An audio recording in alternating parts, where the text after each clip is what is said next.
A paz do Senhor, meus irmãos. Bom dia a todos nesta manhã de domingo, nesta manhã tão abençoada na nossa escola dominical. Abra a sua revista do Evangelho de João, que nós estamos estudando neste trimestre. Lição 6 do Evangelho de João, João capítulo 6 e capítulo 7, cujo tema é Pão da Vida, Água da Vida e Luz do Mundo. Pão da Vida, Água da Vida e Luz do Mundo.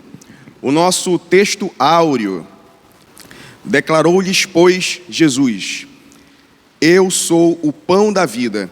O que vem a mim jamais terá fome, e o que crê em mim jamais terá sede. João capítulo 6, verso 35. A leitura bíblica com todos está ali no capítulo 6, do verso 22 ao verso 40. Então, permaneçam com a sua Bíblia aí, apostos, armada. E a verdade prática: Jesus é o elemento básico da vida. Ele é a própria vida. Glórias ao nome do Senhor. Queridos, nós temos hoje pela frente uma lição bem complexa, porque nós temos 3 assuntos, 3 focos que, na verdade, acabam convergindo para um único, que é anunciar a Jesus como Deus. Se você for observar ali no capítulo 2, no milagre ou no sinal das bodas de Caná, Jesus ele afirma que ainda não era chegada a sua hora, né, quando foi solicitado a ele que fizesse o milagre. Quando Jesus, no capítulo 3, encontrou-se com Nicodemos, foi um encontro secreto, olho no olho, apenas os dois.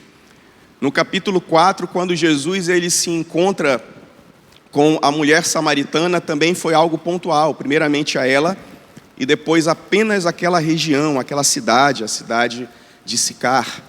Então veja que Jesus ele tinha todo um cuidado para completar a agenda ministerial que ele tinha, e Jesus ele era muito rigoroso no cumprimento dessa agenda, porque ele sabia exatamente o que ele tinha que fazer, ele sabia exatamente como fazer e o tempo certo para fazer. Nada que Jesus fazia, nada que Jesus ele apresentava, ou falava, ou discursava, era por acaso. Nada era improvisado ali no momento. Jesus sabia exatamente a sua missão e o tempo certo para cumprir cada projeto e cada planejamento dentro da sua agenda ministerial. Esta lição, ela começa com um seguinte contexto. Jesus, ele havia multiplicado pães e peixes. Antes de mais nada, nós temos que dizer que nós temos 3 histórias na mesma lição. Na primeira, Jesus ele declara que ele é o pão da vida. Na segunda, ele oferece água viva a todos nós. E a terceira história, Jesus ele se declara como a luz do mundo. Perceba que são as 3 primeiras declarações públicas diante de uma multidão, aonde ele diretamente se declara como o Messias. Diretamente ele se declara como o Filho de Deus. Ele se declara como o ungido, como aquele que era esperado, aquele que era aguardado pelo povo. Na primeira lição, nós temos o seguinte contexto. Jesus ele havia praticado 2 milagres ou 2 grandes sinais sobrenaturais. O primeiro, Jesus havia multiplicado pães e peixes.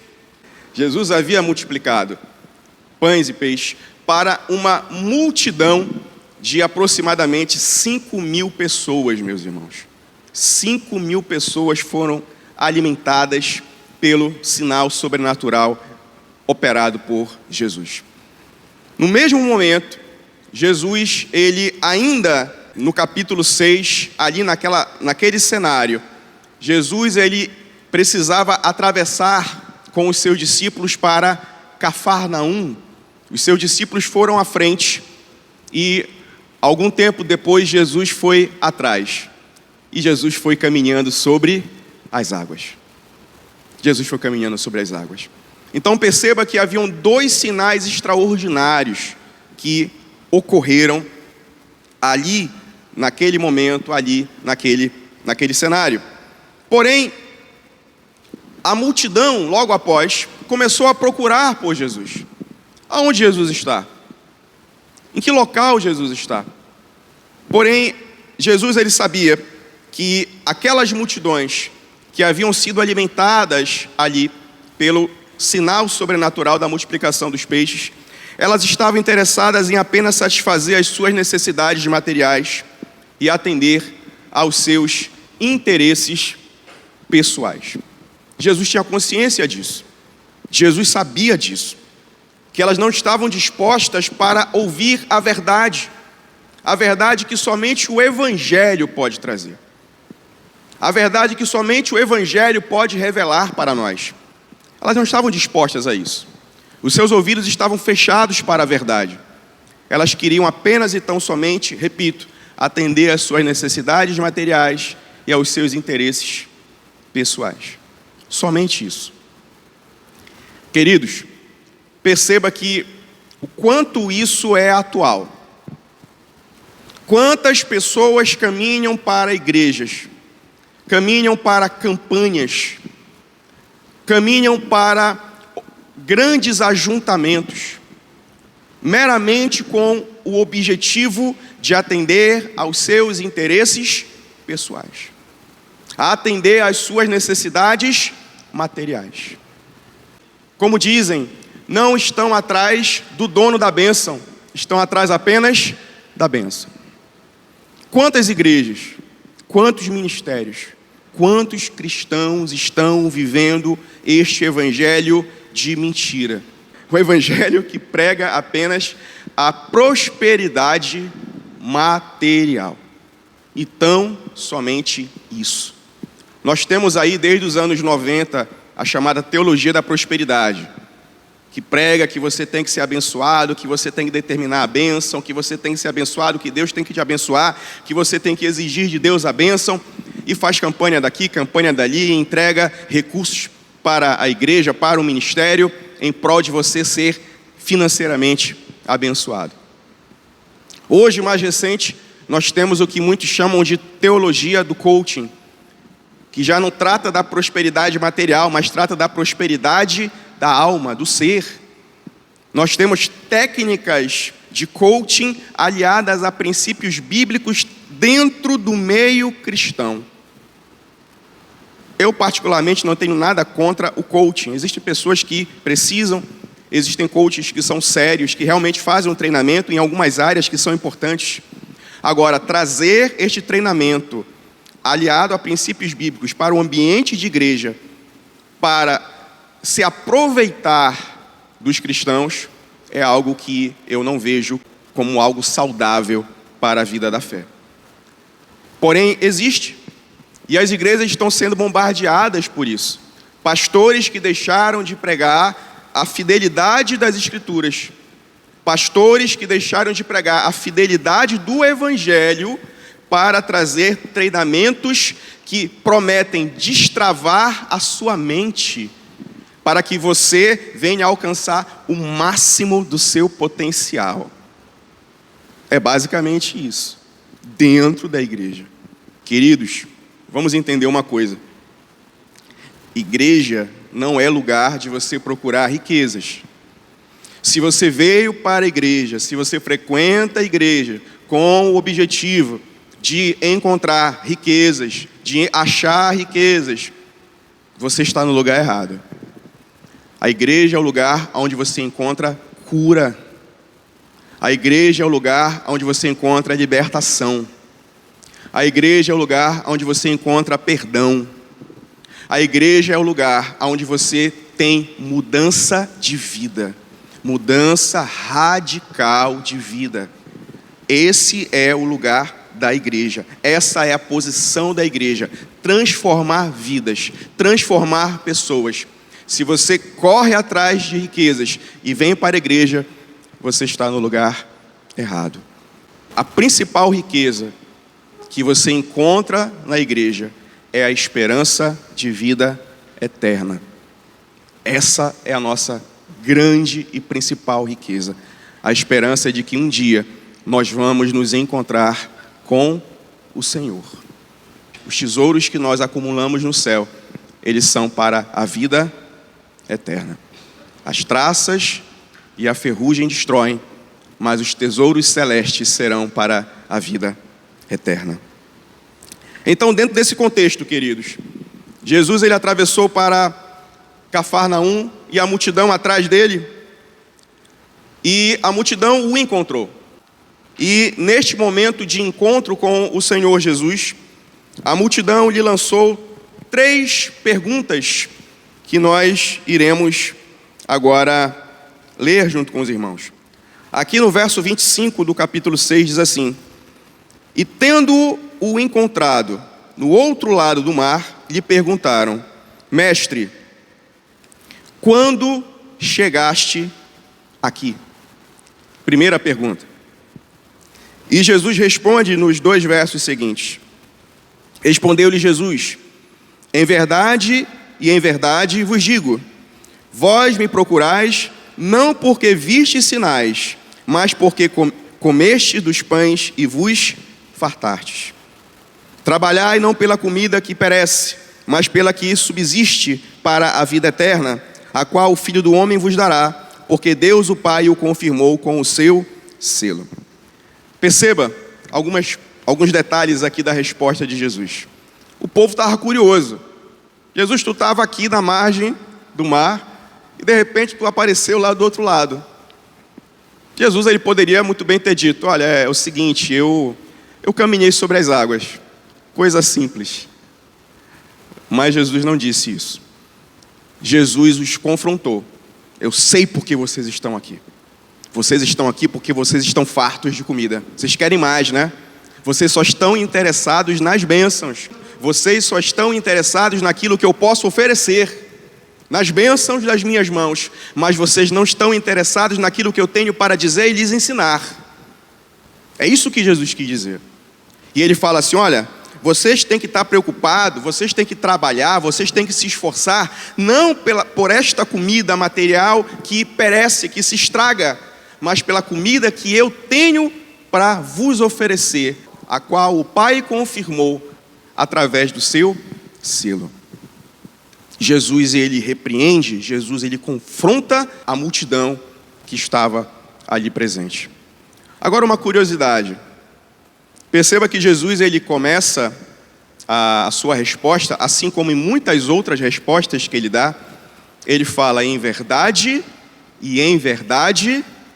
vos digo. Por quê? Perceba, quando um mestre da lei, um rabi, ele ia começar um discurso no templo, na sinagoga, ele precisava ter 2 testemunhas, para que ao final do seu discurso, as testemunhas dissessem: é verdade, e a outra dissesse: é verdade. Ou seja, confirmando que tudo aquilo que o mestre, que o rabi estava declarando, estava afirmando, estava de acordo com a lei, estava de acordo com os ensinamentos da lei. Então precisavam de 2 testemunhas para confirmar. Só que Jesus não precisava de testemunha alguma, porque ele é a própria verdade. Então Jesus, quando ele ia iniciar os seus discursos, como ele é a própria verdade, e ele não precisa de ninguém para testemunhar que ele é a verdade, antes de começar a falar, ele mesmo dizia: olha, o que eu vou dizer é verdade e é verdade. Ele era testemunha de si mesmo, porque ele é Deus. Então perceba, a multidão fez uma segunda pergunta. No verso 28. Dirigiram-se, pois, a ele perguntando: que faremos para realizar as obras de Deus? E Jesus respondeu-lhes: a obra de Deus é esta, que creiais naquele que por ele foi enviado. Então a única coisa que eles tinham que fazer era crer que Jesus havia sido enviado por Deus. Era a única coisa. Eles queriam saber: que faremos para realizar as obras de Deus? Jesus respondeu: olha, vocês têm que crer naquele que Deus, naquele que o Pai enviou. Então eles fizeram uma terceira pergunta, que é uma pergunta dupla, aqui no verso 30. Então lhe disseram: que sinais fazeis para que o vejamos e creiamos em ti? E quais são os teus feitos? Porque nossos pais comeram o maná no deserto, como está escrito: deu-lhes a comer pão do céu. Então Jesus lhes replicou: em verdade vos digo, não foi Moisés quem vos deu o pão do céu. O verdadeiro pão do céu é meu Pai quem vos dá. Porque o pão de Deus é o que desce do céu e dá vida ao mundo. Então lhe disseram: Senhor, dá-nos sempre desse pão. Opa, agora sim. Jesus, ele conduziu a conversa para chegar exatamente nesse ponto. Exatamente nesse ponto. A multidão perguntou: e aí? O que é que nós vamos fazer para acreditar em ti? Quais são os teus sinais? Porque veja que Deus deu o maná no deserto para que os nossos pais se alimentassem, não passassem fome. E o que é que tu tem para nos oferecer? Aí Jesus, ele responde: olha, o verdadeiro pão não é aquele que foi enviado por Deus no deserto. Porque aquele pão, queridos, ele era enviado uma vez por dia e ao final do dia ele perecia, ele estragava. O pão verdadeiro é o pão que eu tenho para vos oferecer. Então a multidão pergunta: então nos dá desse pão. Eles afirmam: nos dá desse pão, Senhor, nos dá sempre desse pão, já que é um pão que não se estraga, que não perece. Aí vamos à declaração de Jesus. Declarou-lhes, pois, Jesus, aqui no verso 35, como nós lemos no texto base: eu sou o pão da vida. Quem vem a mim jamais terá fome, quem crê em mim jamais terá sede. Porém, eu já vos disse que, embora me tenhais visto, não credes. Todo aquele que o Pai me dá, esse virá a mim, e o que vem a mim, de modo nenhum eu o lançarei fora. Porque eu desci do céu, não para fazer a minha própria vontade, e sim a vontade daquele que me enviou.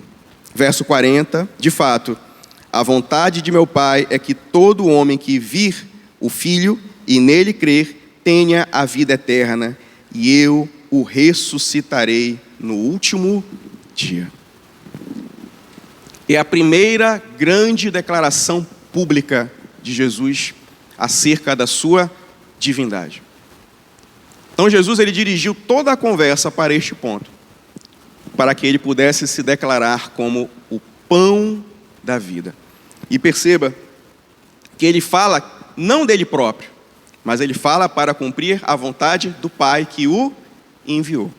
E a vontade do Pai é esta: que todos sejam salvos, que todos aqueles que reconheçam a Jesus como Filho de Deus não serão lançados fora. Muito pelo contrário, naquele dia, no último dia, serão ressuscitados para viverem eternamente com o Senhor.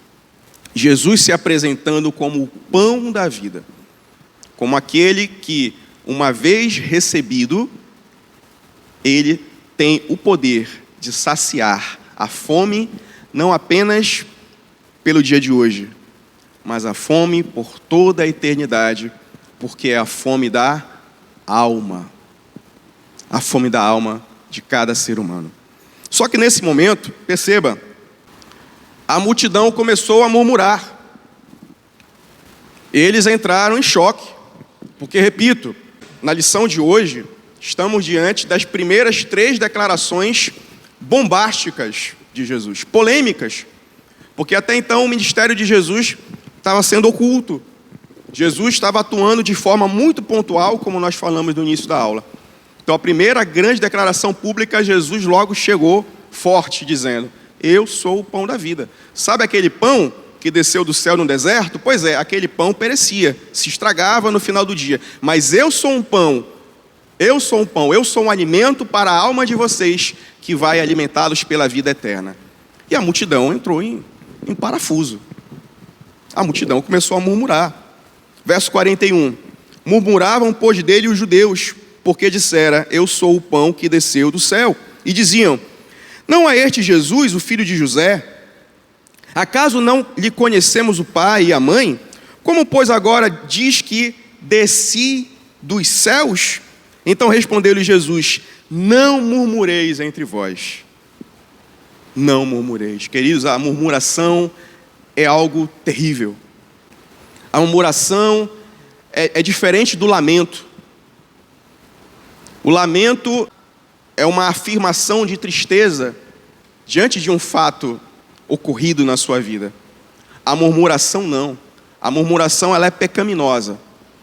Porque a murmuração, ela afronta a pessoa de Deus. Porque a murmuração, ela põe em dúvida a sua fé, a sua crença. Então, cuidado, queridos, para que cada um de nós, não venhamos a murmurar.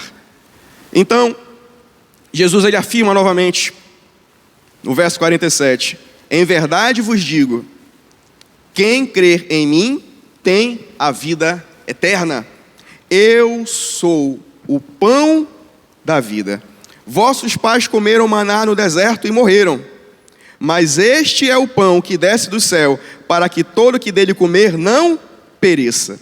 Eu sou o pão vivo que desceu do céu. Se alguém dele comer, viverá eternamente. E o pão que eu darei pela vida do mundo é a minha carne. Aí pronto. Jesus colocou mais uma pimentazinha nessa discussão. Olha só.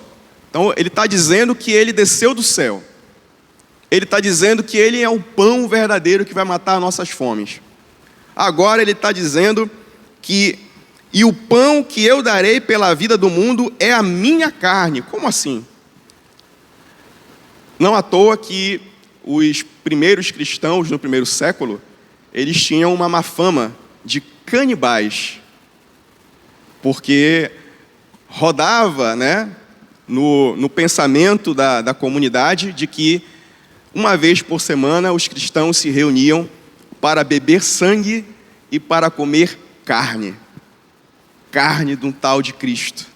Então eles tinham a fama de canibais entre os romanos, entre os gregos, conta a história.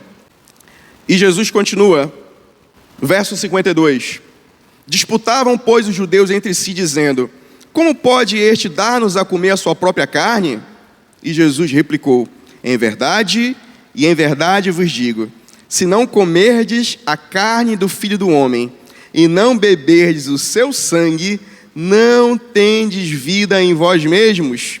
Quem comer a minha carne e beber o meu sangue tem a vida eterna, e eu o ressuscitarei no último dia. Pois a minha carne é verdadeira comida, e o meu sangue é verdadeira bebida. Quem comer a minha carne e beber o meu sangue, permanece em mim, e eu nele. Queridos, aqui nós vemos a instituição da ceia. Aquele que comer da minha carne, porque Jesus é o pão, aquele que beber do meu sangue, o vinho. Então nós vemos aqui Jesus instituindo a Santa Ceia já aqui nesse discurso. E enquanto isso, o povo lá pegando fogo a discussão entre eles, Tentem imaginar a cena, Os religiosos, a multidão debatendo, discutindo, alguns, quem sabe, puxando a lei para tentar verificar o que é isso que esse homem está falando, onde é que está escrito isso, tem em algum lugar, blasfêmia, alguns rasgavam até a roupa, em sinal de revolta, enfim. E no verso 60, muitos dos seus discípulos, tendo ouvido tais palavras, disseram: duro é este discurso, quem o pode ouvir? Mas Jesus, sabendo por si mesmo que eles murmuravam a respeito de suas palavras, interpelou-os: isto vos escandaliza? Verso 66. À vista disso, muitos dos seus discípulos o abandonaram e já não andavam com ele. Tá? Então, muitos deles já não andavam mais com Jesus, porque entendiam que eram palavras duras, palavras difíceis de serem ouvidas, palavras difíceis de serem compreendidas. Muitos se escandalizaram e muitos foram embora nesta ocasião. Mas Jesus, ele vira para os 12. Então perguntou Jesus aos 12, agora sim: porventura, quereis também vós, outros, retirar-vos? Queridos, nesse momento, Pedro afirma uma das frases, sem dúvida, mais bonitas e mais marcantes de todo o Evangelho. Ele diz assim: Senhor, para quem iremos? Pois só Tu tens as palavras de vida eterna. E nós temos crido e conhecido que Tu és verdadeiramente o Santo de Deus. Que coisa gloriosa, que coisa divina. E tenha certeza que não foi Pedro que falou da boca dele. Deus o inspirou naquele momento para trazer esta afirmação tão preciosa. Para onde, Senhor, nós iremos? Para que lugar nós iremos? Se nós estamos diante de Ti e só Tu tens, não há outro, só o Senhor tem as palavras que nos levarão à vida eterna. E nós estamos vendo, nós estamos contemplando, nós estamos testemunhando que Tu és verdadeiramente o Cristo, o Messias, o Santo, o Filho do nosso Deus. Que maravilha! Então Jesus, ele afirmou que é o pão da vida que desceu dos céus. Que nós não devemos nos preocupar com as coisas materiais. Nós não devemos estar tão ansiosos, tão preocupados em ficar procurando e correndo atrás das coisas materiais para atender às nossas necessidades pessoais. Porque Jesus, ele tem um pão, Jesus, ele tem um alimento para a alma, que este sim vai satisfazer cada uma das nossas necessidades. Aquela multidão estava ali faminta, estava ali sedenta, não por quem Jesus é, mas por aquilo que Jesus faz e que Ele pode oferecer. E como nós falamos no início da aula, se você corre para a igreja atrás de bênçãos materiais, se você corre para a igreja através de riquezas, através de atender os seus interesses pessoais, você está no lugar errado. Igreja é lugar de transformação, igreja é lugar de mudança, igreja é lugar de nós encontrarmos vida nova, e a vida nova que somente o Senhor Jesus pode nos oferecer. Essa é a maior riqueza, é termos Jesus nas nossas vidas e termos a esperança de um dia encontrarmos com Ele no reino dos céus. Amém? No capítulo 7, nós temos uma segunda declaração que Jesus, ele traz para nós. Outra declaração polêmica. Jesus, ele efetivamente abrindo ao público a sua divindade e declarando a todos de forma pública de que ele é Deus. Perceba o contexto, eu gosto de trazer o contexto. Estávamos às vésperas da festa dos tabernáculos. Para quem não lembra, a festa dos tabernáculos, ela junto com a festividade da Páscoa e a festividade de Pentecostes, ou festa das colheitas, ou festa das primícias, são as três principais festividades judaicas. E os judeus, eles subiam a Jerusalém para participar destas 3 festividades. E o texto ele nos fala que estávamos às vésperas da festa dos tabernáculos. Aqui no início do capítulo 7, aqui no verso 10. Mas depois que seus irmãos subiram para a festa, então subiu ele também, não publicamente, mas em oculto. Ora, os judeus o procuravam na festa e perguntavam: onde ele estará? E havia grande murmuração a seu respeito entre as multidões. Uns diziam: ele é bom, e outros: não, antes engana o povo. Entretanto, ninguém falava dele abertamente por ter medo dos judeus. Queridos, os irmãos de Jesus vieram convidá-lo para a festa. Porém, Jesus ficou na dele, e depois que os seus irmãos foram, Jesus ele foi para Jerusalém, mas secretamente. Alguém vai perguntar, por que Jesus foi secretamente? Queridos, entendam uma coisa. Primeiro, Jesus tinha uma agenda. Jesus tinha uma agenda e ele sabia exatamente o cronograma de tempo para que ele fizesse cada coisa. O cordeiro seria sacrificado na festa da Páscoa e não na festa de tabernáculos. Segundo, Jesus era homem. Ele era 100% Deus, mas também era 100% homem. Se ele fosse naquele momento, Jesus sabia que estava sendo procurado. Jesus sabia que muitas pessoas queriam lançar a mão sobre ele, prendê-lo, matá-lo. Jesus sabia disso. E ele sabia que se ele fosse naquele momento para Jerusalém, ele correria um grave risco de ser preso e de ser morto. Só que Jesus sabia que não era a hora ainda. Porque ele sabia que o cordeiro seria sacrificado na festa da Páscoa, que era a festa seguinte, e não durante a festa dos tabernáculos. Então Jesus ele foi escondido. Jesus ele foi secretamente para Jerusalém. Segundo ponto, dentro desse contexto, no verso 14, corria já em meio à festa, e Jesus subiu ao templo e ensinava. Olha só. Então Jesus ele foi secretamente a Jerusalém, chegou até o templo, a festa já estava lá rolando pelo meio, né? A festividade já estava pelo meio, mas perceba, essas festas elas não duram um dia, tá, meus irmãos? São vários dias. Mas Jesus foi ali pelo meio da festa e ele começou a ensinar, a fazer o que ele fazia de melhor, que era ensinar o povo acerca das verdades da palavra de Deus. Mas o ensino de Jesus, perceba que ele despertava sentimentos distintos. Em alguns, admiração. Em outros, despertava ódio, fúria, vontade de matar a Jesus. Olha aqui no verso 15. Então os judeus se maravilhavam e diziam: como sabe este tantas letras sem ter estudado? Porém, outros odiavam. Veja aqui no verso 20, que diz assim: respondeu a multidão: tu tens demônio.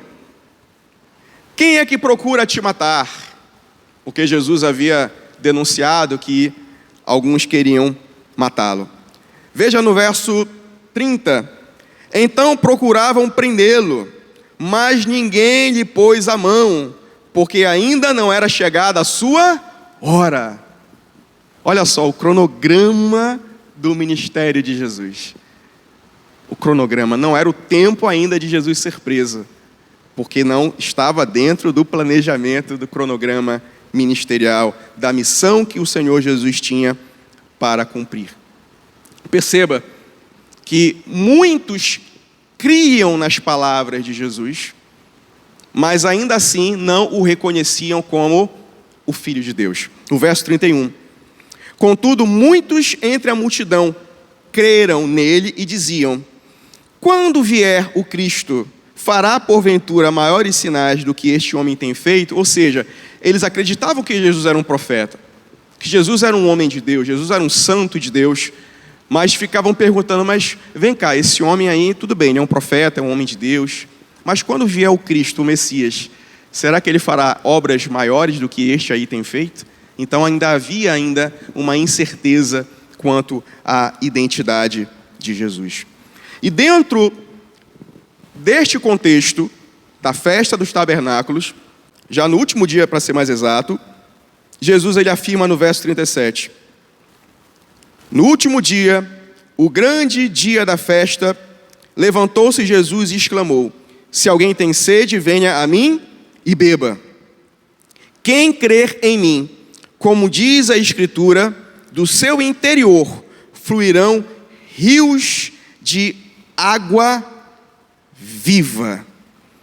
Isto ele disse com respeito ao Espírito que haviam de receber os que nele crescem, pois o Espírito até aquele momento não fora dado, porque Jesus não havia sido ainda glorificado. Então, os que dentre o povo tinham ouvido estas palavras diziam: este é verdadeiramente um profeta. Outros diziam: ele é o Cristo. Outros, porém, perguntavam: porventura o Cristo virá da Galileia? Verso 44, porém alguns dentre eles queriam prendê-lo, mas ninguém lhe pôs a mão. Segunda declaração forte e polêmica de Jesus: quem tem sede, venha a mim e beba. E quem crer em mim, como diz as Escrituras, rios de águas vivas fluirão de dentro de você, do seu interior. Glória a Deus. Que declaração forte, queridos. Diz o texto que Jesus estava se referindo ao Espírito Santo. Aquele que crer em mim, aquele que tiver sede espiritual, pode vir a mim, que eu tenho o Espírito Santo para oferecer a vocês. Aquele que crer em mim, que me recebe, o Espírito Santo vai fluir de dentro de você como rios que fluem do seu interior, como rios fluindo de dentro de você, rios fluindo do seu interior. Lá em Isaías 51, verso 1, diz assim: todos vocês que têm sede, venham às águas. Jesus, ele replica a profecia e confirma a profecia lá do livro do profeta Isaías. Segundo, Jesus também aponta para um ritual realizado pelos sacerdotes, que derramavam água e vinho em volta do altar do templo. A água e o vinho representando limpeza, purificação, santidade, limpeza pela água, limpeza pelo vinho, que representa o sangue, como nós sabemos, o sangue de Jesus, e este ritual era praticado pelos sacerdotes ali no altar de holocausto no templo. E terceiro, a expressão águas vivas remete aos antigos aquedutos localizados nas colunas acima do Mar Morto, que nos períodos de chuva levavam águas correntes até os leitos secos dos rios e para abastecer as cisternas da região, servindo de fonte nos tempos de estiagem. Então Jesus, ele anuncia o seu convite para que todos aqueles que desejam ter a água da vida jorrando do seu interior e fluindo para todo o mundo. Então perceba que Jesus, ele refere-se à profecia de Isaías 51:1. Jesus, ele aponta para o ritual da água e do vinho que era aspergida ao redor do altar de holocaustos no templo. E Jesus, ele também se refere às águas vivas que desciam dos aquedutos que atravessavam o deserto e caíam nas cisternas, abastecendo os palácios, as casas, as propriedades, os açudes, para saciar a sede das pessoas e dos animais que necessitavam. Só que Jesus tinha uma água diferente. Jesus tinha uma água espiritual que mataria a nossa sede e que fluiria de dentro de nós com poder e com glória, que é o Espírito Santo de Deus. E por fim, queridos, nós temos a última afirmação de Jesus, a última declaração forte de Jesus. Agora vamos para o capítulo 8 de João, a partir do verso 12. Dentro ainda deste contexto, capítulo 8, a partir do verso 12, Jesus ele traz a sua terceira declaração forte e polêmica para a época. Jesus nos diz assim, e de novo lhes falava Jesus dizendo: eu sou a luz do mundo, quem me segue não andará nas trevas, pelo contrário, terá a luz da vida. Perceba que Jesus ele traz novamente um conceito que ele apresentou no primeiro capítulo do Evangelho de João. Então Jesus, dentro desse contexto, ele torna a afirmar: eu sou a luz do mundo.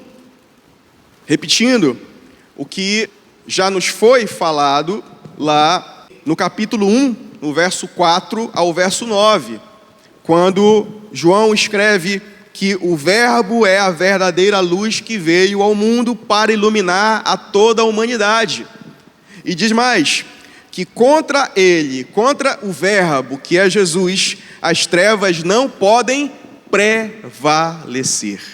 Capítulo 1, verso 4 ao verso 9. Queridos, essa expressão de Jesus, eu sou a luz do mundo, nos direciona, aponta para Israel. Israel tinha duas funções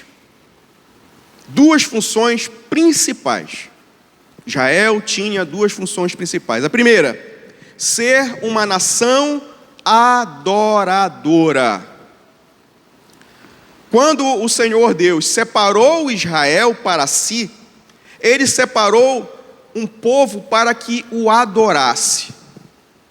A função de Israel era adorar ao Senhor. Essa era a função de Israel. Ser uma nação adoradora. E a segunda função principal, Israel deveria ser um farol para as nações. Vocês conseguem imaginar aquela cena?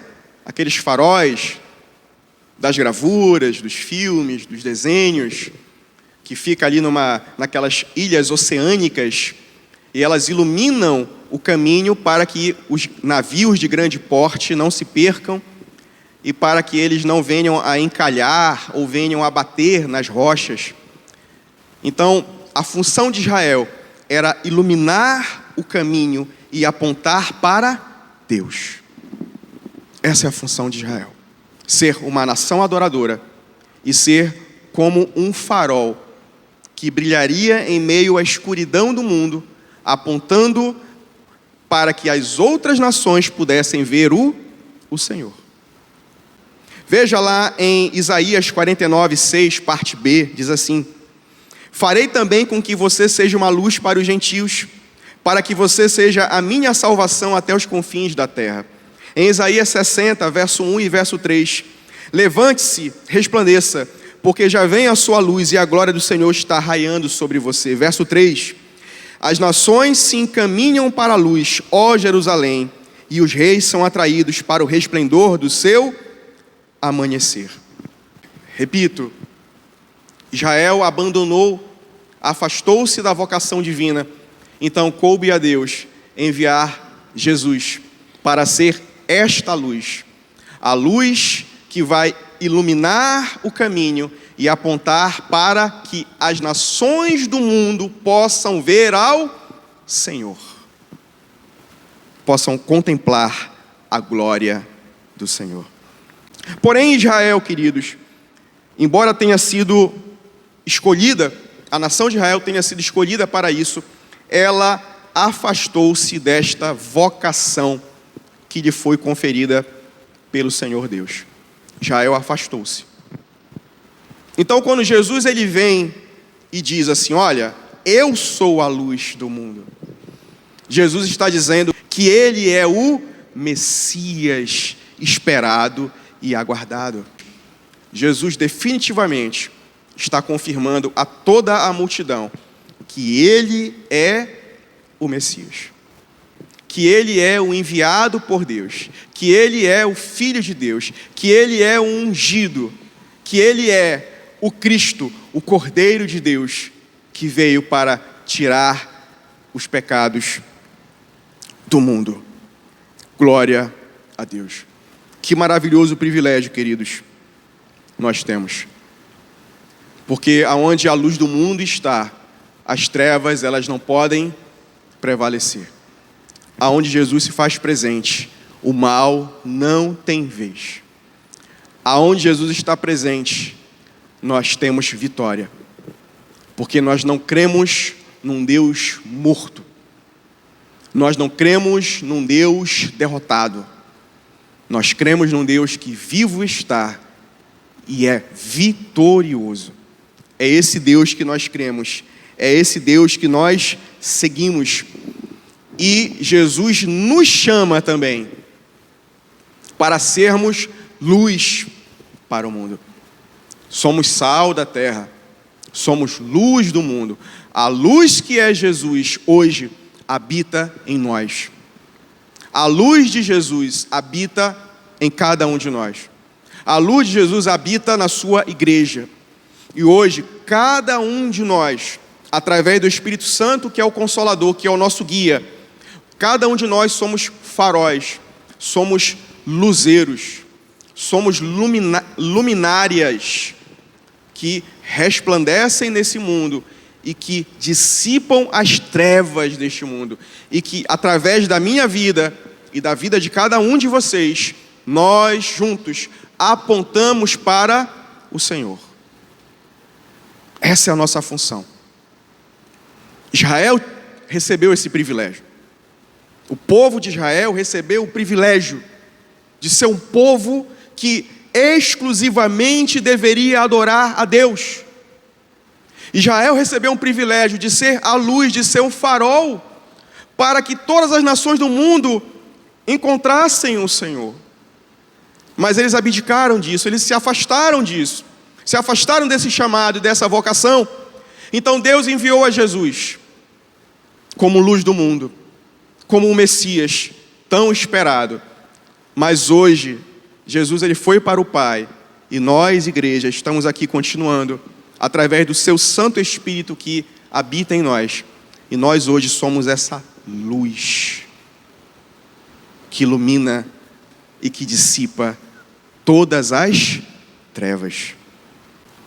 E, por fim, o verso 23 me chama muita atenção.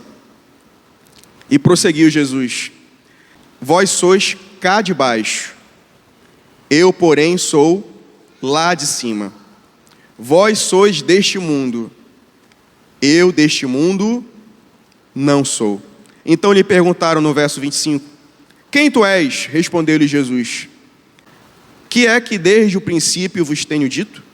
Muitas coisas tenho para dizer a vosso respeito e vos julgar, porém aquele que me enviou é verdadeiro, de modo que as coisas que dele tenho ouvido, estas coisas ao mundo falo. Verso 31, disse, pois, Jesus aos judeus que haviam crido nele, se vós permanecerdes na minha palavra, sois verdadeiramente meus discípulos, e conhecereis a verdade, e a verdade vos libertará. Nós conhecemos a verdade que é Jesus. Jesus, ele afirma que ele não é deste mundo. O que é que Jesus está querendo dizer? Muitos que ali estavam não conseguiam compreender o ensinamento de Jesus. Muitos que ali estavam não conseguiam ter a compreensão dos ensinamentos, porque as coisas que Jesus falava não são deste mundo, são coisas que vêm do alto. E muitas das vezes eu e vocês temos o nosso entendimento limitado tão pequeno e muitas das vezes nós não entendemos aquilo que o Senhor quer nos ensinar. Porque nós somos daqui de baixo e Ele é lá de cima. Nós somos ainda deste mundo, mas o Senhor, Ele não é deste mundo. Eu escrevi aqui: Jesus adverte ao povo uma última vez, para que confiassem em suas palavras e crescem que Ele é o Messias enviado por Deus. Somente assim escapariam da morte reservada àqueles que rejeitam a vontade de Deus. Verso 21 e 24. Jesus sabe que infelizmente não escutariam, pois o entendimento da multidão é daqui de baixo, deste mundo. Logo não conseguiriam compreender as coisas lá do alto, as coisas espirituais, e não reconheceriam que Jesus anunciava o mesmo Deus que eles julgavam conhecer.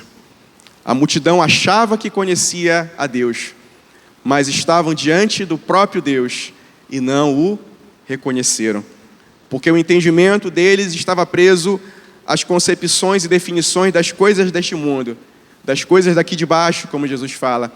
Porém, o entendimento que Jesus trazia era um entendimento vindo do alto, vindo da glória celeste. Queridos, Jesus ele se apresenta como o pão vivo para saciar a fome espiritual daquele que se encontra faminto por Deus. Jesus ele tem para oferecer água viva, que é o poder, que é o dom do Espírito Santo, para aquele que deseja ser cheio e transbordar do Espírito Santo, assim como as águas vivas transbordam do interior. E Jesus, ele se apresenta como a luz do mundo, a luz que veio dissipar as trevas dos nossos corações, as trevas da sociedade, a luz que aponta para Deus. E Jesus nos deixou o Espírito Santo, para que hoje nós, cada um de nós, venhamos a ser essa luz, que também dissipa as trevas e que também ilumina o caminho e que aponta em direção ao Senhor. Amém? Que essa palavra possa ficar no meu coração e no coração de cada um de vocês, em nome de Jesus.